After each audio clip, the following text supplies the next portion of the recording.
Ketika mendengar kata argumen, mungkin terbayang dua pihak yang sedang cekcok atau adu mulut. Padahal, argumen berbeda dengan adu mulut. Dalam adu mulut, satu pihak percaya suatu hal dan pihak lain percaya hal yang berbeda.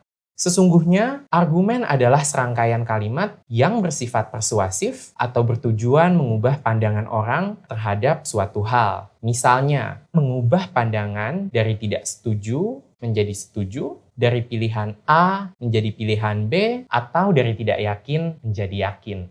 Yang membedakan argumen dari opini biasa adalah argumen harus terdiri dari beberapa kalimat. Ada kalimat yang menjadi kesimpulan, dan ada satu atau beberapa kalimat yang dijadikan alasan atau dasar dari kesimpulan itu. Kalimat yang menjadi alasan atau dasar dinamakan juga premis. Oleh karena itu, opini seseorang tentang sebuah topik belum tentu dapat disebut sebagai argumen. Opini baru menjadi sebuah argumen jika memiliki premis-premis yang mendukung opini tersebut. Mari kita lihat contoh kasus berikut. Rika berkata, "Menurut saya, solusi radikalisme adalah memperkuat pengawasan aparat terhadap masyarakat." Kemudian, Budi menanggapi, "Saya tidak setuju. Menurut saya, solusi radikalisme adalah peningkatan kualitas pendidikan." Perbedaan pendapat antara Budi dan Rika tadi adalah adu mulut karena keduanya tidak menyampaikan alasan di balik opini masing-masing. Akan tetapi, jika Budi menambahkan satu kalimat sederhana, sehingga pernyataannya menjadi solusi radikalisme adalah peningkatan kualitas pendidikan karena banyak kelompok radikal merekrut mereka yang berpendidikan rendah, maka pendapatnya dapat dikategorikan sebagai argumen. Kita bisa setuju atau tidak setuju dengan kalimat tersebut, namun itu adalah contoh suatu argumen.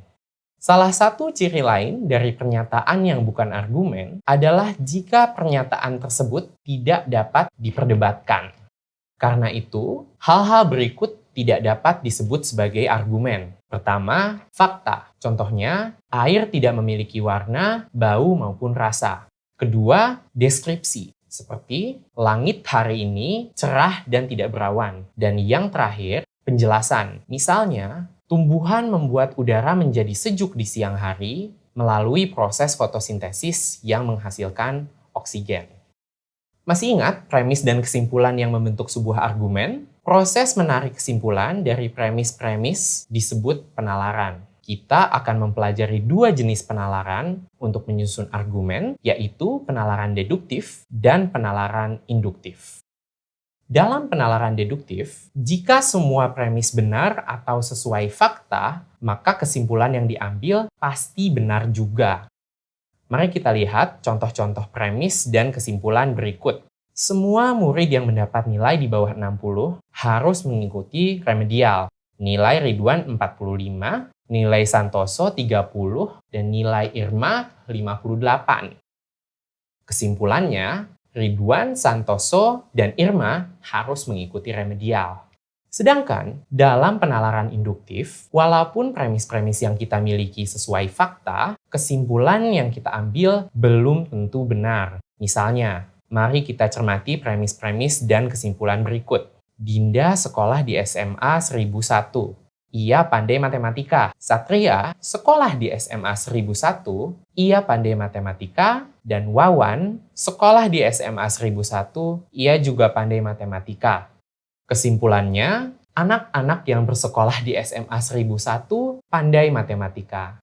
Nah, kesimpulan ini belum tentu benar, walaupun premis-premisnya sesuai fakta. Ini adalah contoh penalaran induktif. Berikut ringkasan perbedaan penalaran deduktif dan induktif.